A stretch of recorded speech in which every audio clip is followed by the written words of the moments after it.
Minha irmã olhou para o meu filho e disse: Algumas crianças simplesmente nascem com defeito. E então deu uma mordida na comida como se não tivesse dito nada. Meu filho pousou o garfo. Eu encarei ela e respondi: E algumas mães vivem da bondade daqueles que elas mesmas zombam. Ela empalideceu. Minha mãe sussurrou: Deixa isso pra lá. Mas eu me virei para minha irmã e disse: Você não mora mais na minha casa. Meu nome é Scarlett. Tenho 38 anos e posso dizer exatamente o momento em que parei de proteger pessoas que não mereciam. Aconteceu dentro da minha própria casa. A casa que eu comprei depois de anos de sacrifício, durante um jantar de Natal que deveria ter sido acolhedor e seguro. Em vez disso, foi o momento em que algo se quebrou de vez. Algo que eu vinha tentando manter unido por tempo demais. Quando comprei esta casa, eu estava orgulhosa. 2 quartos no andar de cima, um quarto de hóspedes, um porão terminado, espaço mais do que suficiente para mim e para o meu filho. Pela primeira vez, senti que podia respirar. Imaginei fins de semana tranquilos, chá quente, talvez assar biscoitos juntos enquanto a neve se acumulava do lado de fora. Mas cerca de um mês depois de nos mudarmos, meus pais ligaram. Disseram que Brianna e o marido estavam passando por um momento difícil. Ele tinha perdido o emprego. O contrato de aluguel deles tinha acabado e eles não tinham para onde ir só por um tempo, disseram. Você tem espaço. Fomos criados para ajudar a família. Então eu disse assim. Esse foi o meu primeiro erro. Brianna, de 35 anos, sempre foi do tipo que acha que todo inconveniente na vida dela é culpa de outra pessoa. Ela se mudou com o marido, os 2 filhos e caixas suficientes para encher um depósito inteiro. Eu esvaziei o quarto de hóspedes e dei um jeito de acomodar todo mundo. Até comprei mantimentos extras. Nos primeiros dias, pareceu administrável. Mas então os comentários começaram. Ela dizia que a cozinha era pequena demais para cozinhar de verdade. Não gostava da forma como eu lavava roupa. Reorganizava tudo na geladeira e reclamava que meus produtos de limpeza tinham cheiro barato. E uma vez eu a peguei chamando meu filho de esquisito pelas costas. Meu filho tem 11 anos. Ele é gentil, inteligente, um pouco tímido. Tem problemas de visão desde os 4 anos e usa óculos o tempo todo. É o tipo de criança que pede desculpa se espirrar alto demais. Aos poucos, comecei a perceber que ele tinha parado de passar tempo no andar de baixo. Uma noite, perguntei o que estava acontecendo. Ele só disse que não gostava da forma como o filho da Brianna falava com ele. Tentei minimizar, dizendo a mim mesma que eram apenas crianças sendo crianças. Esse foi o meu segundo erro. A situação piorou. O filho mais velho dela zombava do meu filho por segurar os livros muito perto do rosto. Escondiam os óculos dele, riam do jeito que ele semicerrava os olhos. E a Brianna apenas dava de ombros e dizia que ele precisava criar casca. Meus pais continuavam me dizendo para ter paciência. É temporário, repetiam, como se isso tornasse tudo aceitável. Então, quando o Natal chegou e todos insistiram em comemorar juntos, eu cedi. Assei o presunto. Fiz a batata doce favorita do meu filho. Arrumei a mesa com os melhores pratos que eu tinha. Acendi até velas. Todos se sentaram à mesa. Meu filho estava ao meu lado, finalmente sorrindo, finalmente falando sobre o telescópio que tinha visto na internet. Então, ao esticar a mão para pegar um pãozinho, o cotovelo dele derrubou um copo de água. A água se espalhou pela mesa, bem na frente da Brianna. Ela nem piscou. Apenas olhou para o meu filho e disse: Algumas crianças simplesmente nascem com defeito. Em seguida, pegou o garfo e deu uma mordida, como se não tivesse acabado de dizer algo nojento. Meu filho ficou imóvel, com o garfo ainda na mão. Lentamente, ele o pousou, não disse uma palavra, e naquele momento eu só vi vermelho. Olhei diretamente para ela e disse: E algumas mães vivem da bondade daqueles que elas mesmas zombam. Ela ficou paralisada. Minha mãe imediatamente se inclinou em minha direção e pediu para eu deixar para lá, mas eu já tinha chegado ao limite. Virei-me para Brianna e repeti, mais alto, como se precisasse ecoar: Você não mora mais na minha casa. O marido dela se recostou na cadeira e murmurou alguma coisa, mandando eu calar a boca. Eu ignorei, me levantei, peguei o prato do meu filho e fui para a cozinha. O silêncio atrás de mim dizia tudo. Mas o que nenhum deles sabia ainda era que eu estava falando sério. Eles não iam ficar. Eu não me importava para onde iriam ou quais desculpas inventariam. Eles iam embora. Eles não saíram naquela noite. Acho que essa foi a parte que mais me chocou. Depois de tudo que foi dito naquela mesa, depois de meu filho sair sem comer, eles ainda agiram como se nada tivesse mudado. Na manhã seguinte, acordei cedo por hábito. Fiz café e fiquei na cozinha ouvindo passos no andar de cima que não eram meus. Aquele som costumava me fazer sentir menos sozinha. Naquele dia, só me deixou cansada. Não falei com a Briana. Não falei com o marido dela. Em vez disso, comecei a arrumar as coisas deles. Comecei pelo quarto de hóspedes. As roupas estavam espalhadas por todo lado. Brinquedos debaixo da cama. Sapatos empilhados perto do armário, como se planejassem ficar para sempre. Coloquei tudo em caixas com cuidado, não porque eles merecessem, mas porque eu queria encerrar aquilo de forma limpa. No meio da manhã, as caixas já estavam empilhadas perto da porta da frente. Meu filho ficou no quarto dele. Saiu uma vez para pegar cereal, manteve os olhos no chão e voltou direto. Só isso já me disse que eu tinha esperado tempo demais para agir. Por volta do meio-dia, Briana entrou na cozinha como se fosse um dia qualquer. Abriu a geladeira, olhou dentro e perguntou se ainda tinha torta do jantar. Não respondi. Ela perguntou qual era o meu problema. Eu disse que ela precisava ir embora naquele dia. Ela riu e disse que eu ainda estava chateada por causa do comentário dela. Chamou aquilo de piada. Disse que eu precisava relaxar e parar de ser dramática. Eu disse que deixou de ser piada quando meu filho me perguntou naquela manhã se havia algo errado com ele. Disse que deixou de ser piada quando ele parou de querer descer para a sala. Ela deu de ombros e disse que crianças precisavam ter a pele mais grossa. Depois comentou algo sobre ele ser frágil e que isso não era responsabilidade dela. Foi aí que acabou. Peguei as chaves do carro dela do balcão e coloquei na mão dela. Disse para chamar o marido e começar a arrumar o que ainda faltava. Falei que não haveria mais discussões. O marido apareceu em menos de uma hora. Levantou a voz. Disse que eles tinham direitos. Disse que ajudavam com as compras. Disse que meus pais nunca me perdoariam por aquilo. Eu disse que a casa era minha. Disse que não havia contrato de aluguel. Disse que eles eram convidados que tinham passado do limite e cruzado uma linha da qual não havia volta. Ele mandou eu cuidar da minha boca. Eu mandei ele cuidar do relógio. Eles arrumaram as coisas fazendo barulho de propósito. Portas batendo, caixas sendo arrastadas pelo chão. Briana fez ligações em que falava alto o suficiente para eu ouvir. Falava sobre como tinha tentado me ajudar, como eu era ingrata, como o verdadeiro problema era o meu filho e ninguém queria dizer isso em voz alta. Meus pais chegaram antes de eles terminarem de colocar tudo no carro. Minha mãe chorou. Disse que aquilo estava destruindo a família. Meu pai disse que o Natal tinha sido arruinado. Ela me perguntou por que eu não podia simplesmente ser a pessoa mais madura. Eu disse que vinha sendo a pessoa mais madura desde o dia em que eles se mudaram. Disse que eu tinha terminado de pagar esse preço. Eles foram embora logo depois de escurecer. Observei pela janela enquanto o carro deles se afastava. Meu filho ficou ao meu lado, em silêncio, segurando as mangas por cima das mãos. Aquela noite foi silenciosa de um jeito que eu não senti havia meses. Achei que ali tinha sido o fim. 2 dias depois, desci ao porão para pegar as decorações de Natal. A luz não acendia. Tentei outro interruptor. Nada. Fui até o quadro de disjuntores e percebi que algo não estava certo. Um eletricista veio naquela mesma tarde. Ele não ficou muito tempo. Disse que alguém tinha danificado a fiação de propósito. Não foi acidente, nem desgaste natural. Perguntou se mais alguém tinha tido acesso à casa recentemente. Eu não precisei responder em voz alta. Foi aí que percebi que expulsá-los não tinha sido o movimento final. Tinha sido apenas o primeiro.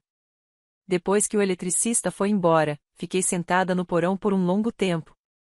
Sem barulho, sem luz, apenas o zumbido constante do aquecedor de água e a sensação lenta e pesada da realização se acomodando no meu peito.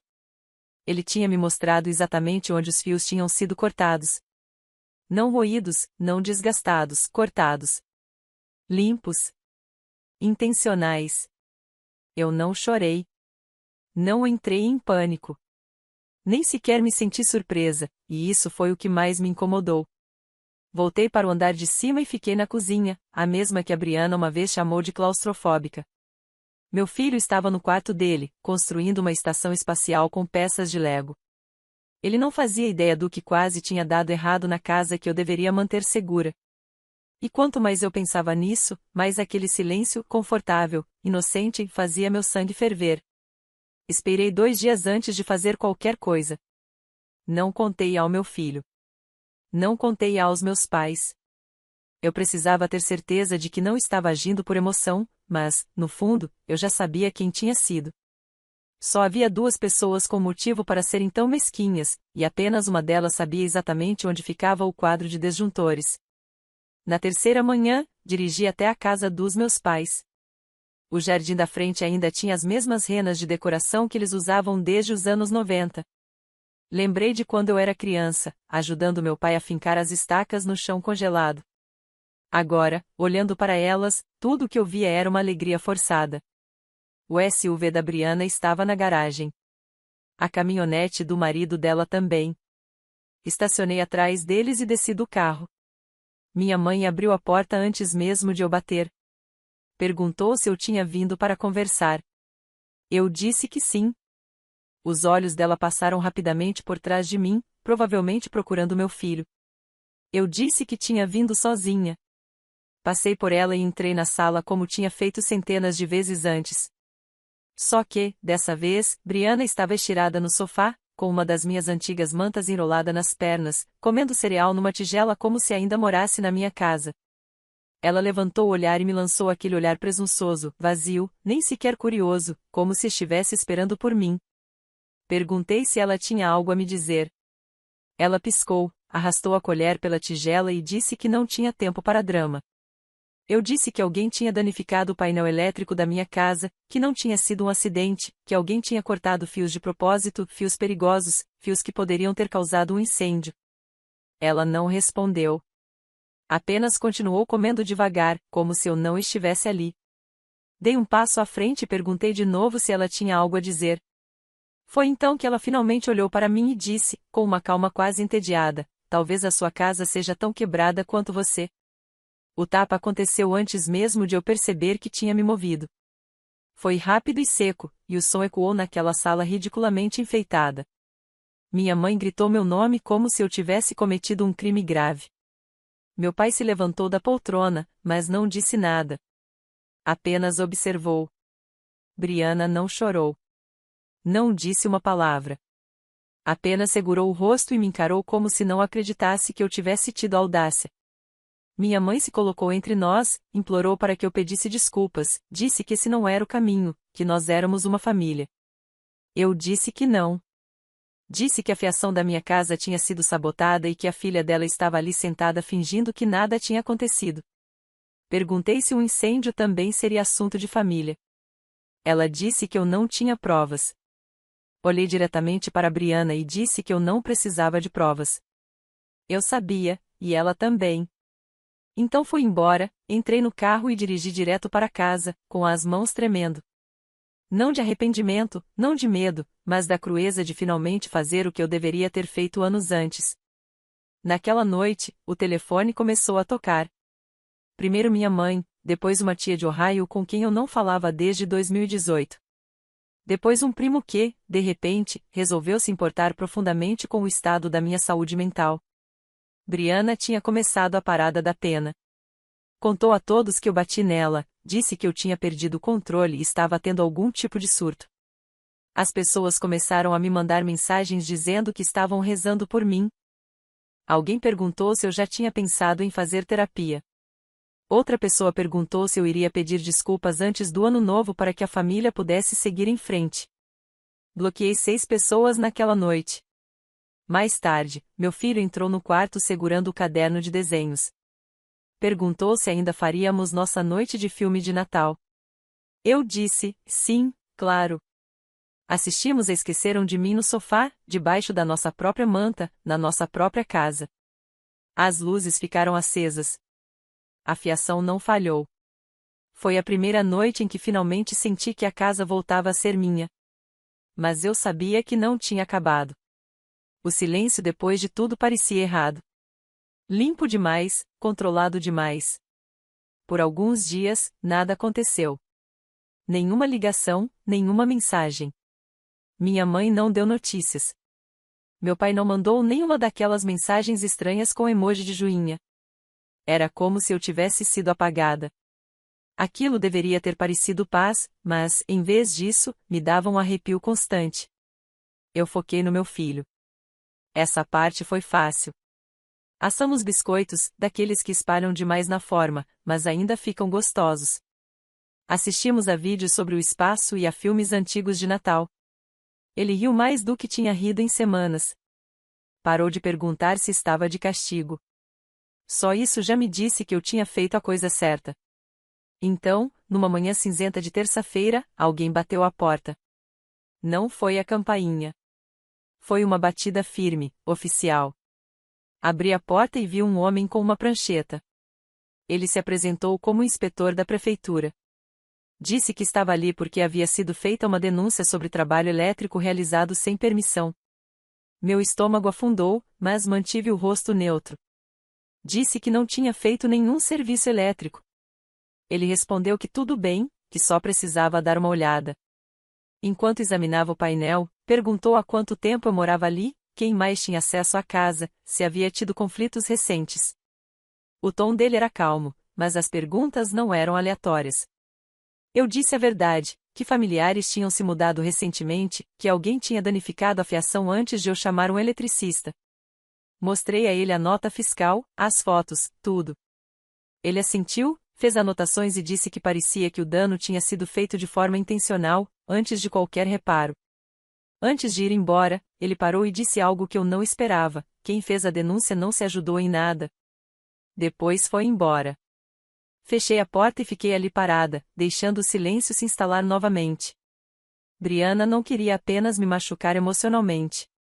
Ela queria vantagem, registros em papel, problemas.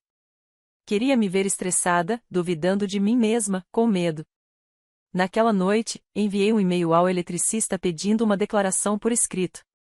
Imprimi cópias e arquivei tudo. Parei de tratar aquilo como um problema de família e comecei a enxergar pelo que realmente era: alguém tentando proteger o próprio ego enquanto queimava todas as pontes ao redor. Alguns dias depois, chegou uma carta dos meus pais. Uma carta de verdade, escrita à mão. A caligrafia arredondada da minha mãe preenchia a página inteira. Ela escreveu sobre como estava de coração partido, sobre como famílias não deveriam se despedaçar assim. Ela escreveu que não conseguia escolher entre as filhas.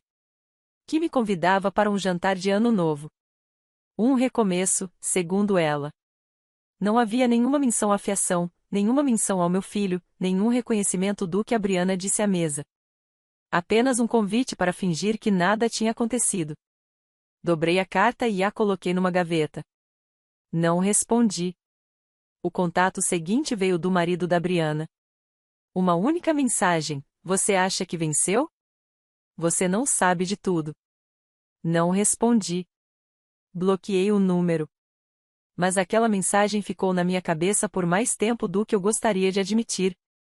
A parte inesperada veio na noite seguinte, enquanto eu ajudava meu filho a procurar fotos antigas para um trabalho da escola. Estávamos revirando o armário do corredor, puxando álbuns empoeirados que eu não tocava desde antes da mudança. Um dos álbuns parecia mais pesado do que deveria. Dentro da contracapa, escondido atrás da última página, havia um papel dobrado. Era a letra da Briana. Reconheci na hora. O bilhete era datado de 2 anos antes. Dizia que morar comigo a deixaria louca, que ela nunca sobreviveria sob as minhas regras.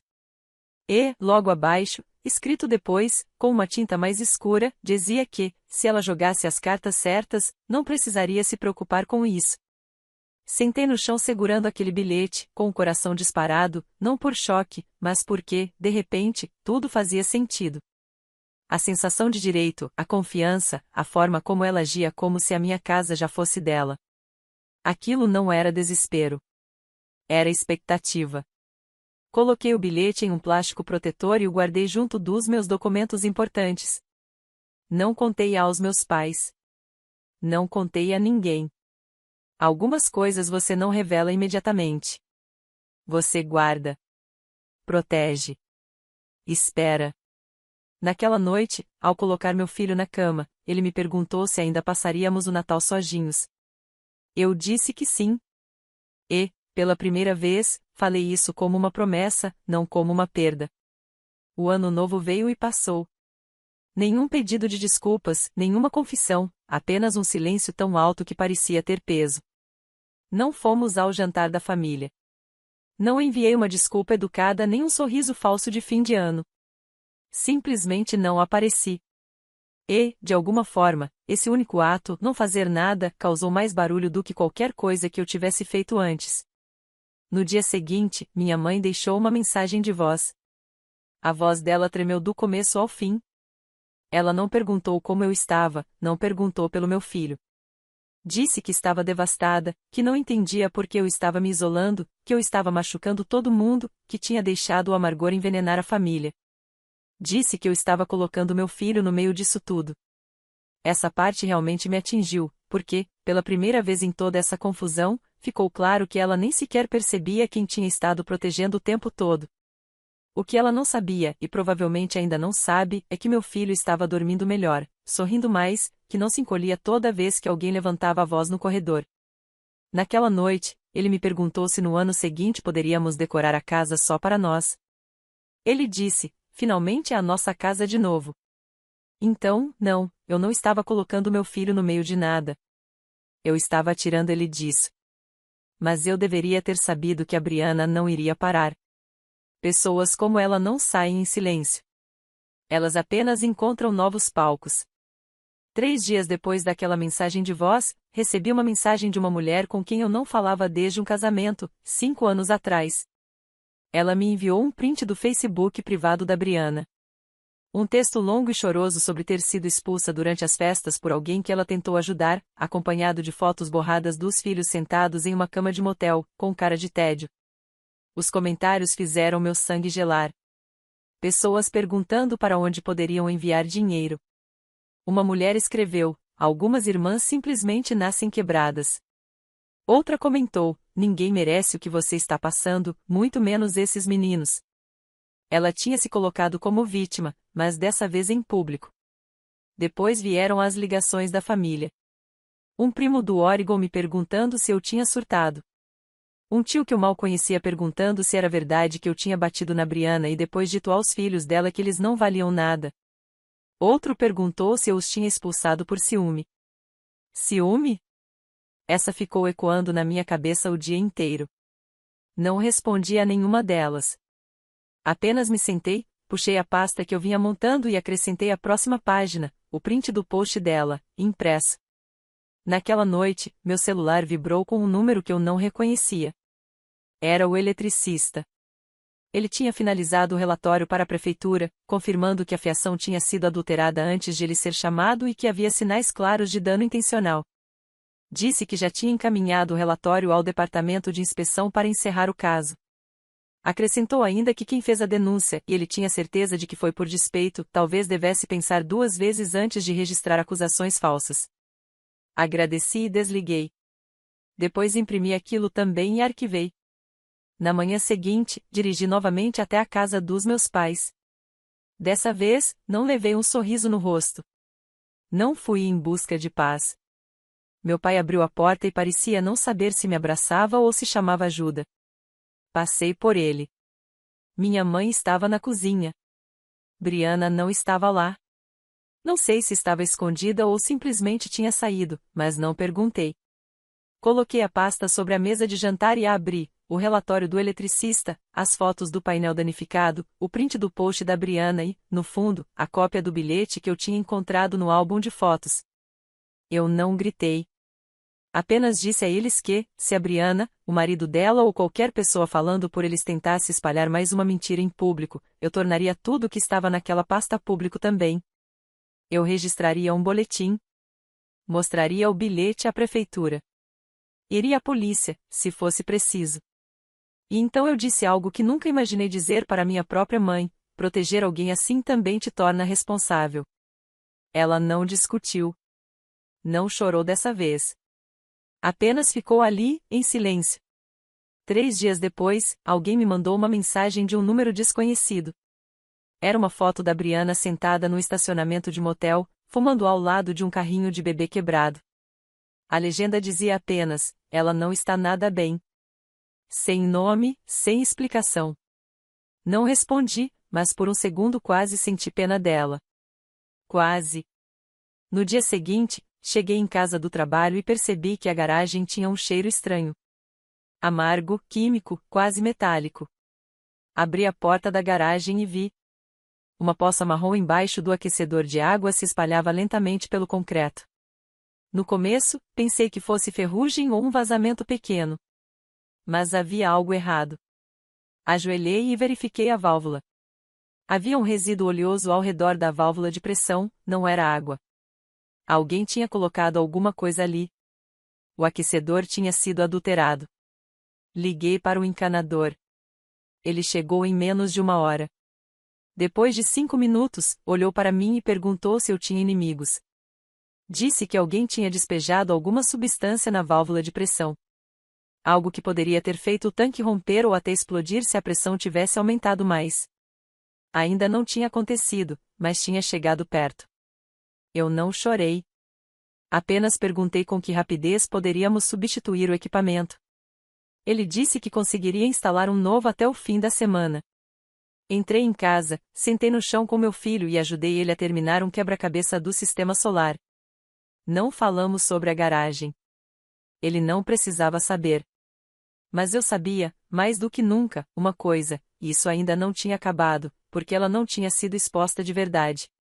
E algumas pessoas, quando percebem que perderam o controle, tentam destruir tudo o que conseguem alcançar enquanto caem.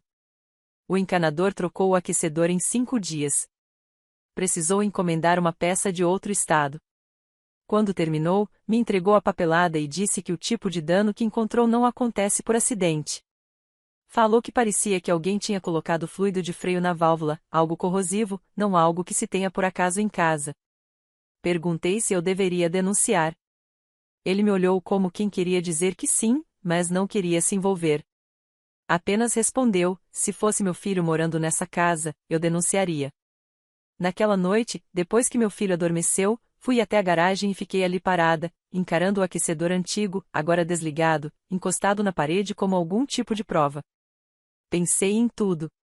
O jantar, o tapa, as mentiras, o motel, o fato de que alguém que tinha dividido um quarto comigo na infância tentou tornar a minha casa insegura 2 vezes. E eu pensei em quão perto estive de deixá-la ficar para sempre. Naquela noite, registrei o boletim de ocorrência. Não tornei nada público. Não postei nada. Mas enviei o número do registro para meus pais. Nenhuma mensagem, apenas o número. Minha mãe ligou 2 vezes. Não atendi. Ela mandou uma única mensagem: por favor, não faça isso. Vai acabar com a vida dela. Eu não respondi, porque, se alguém teve a vida arruinada, não foi por minha causa. Depois disso, tudo ficou quieto. Quieto de verdade. Não tive mais notícias da Brianna. Nenhuma mensagem surpresa, nenhum pedido de desculpas falso. Foi como se ela tivesse desaparecido. Alguém me contou que a viu trabalhando à noite em um restaurante de beira de estrada perto da rodovia. Outra pessoa disse que o marido a deixou e voltou para Indiana. Não fui atrás. Não me importei. Eu tinha terminado de carregar o peso de pessoas que nunca carregaram nada por mim. Dezembro chegou novamente. A neve veio cedo naquele ano. A casa permaneceu quente, segura, silenciosa. Meu filho perguntou se desta vez poderíamos comprar uma árvore de Natal de verdade. Escolhemos uma em uma fazenda local, amarramos no teto do carro e ele me ajudou a arrastá-la para dentro de casa, rindo o tempo todo. Decoramos com enfeites antigos e descombinados. Alguns da época em que eu tinha a idade dele, outros que tínhamos feito juntos no ano anterior. Na véspera de Natal, ele perguntou se faríamos o nosso jantar de sempre. Eu disse, não, este ano vai ser diferente. Mais simples, só nós dois.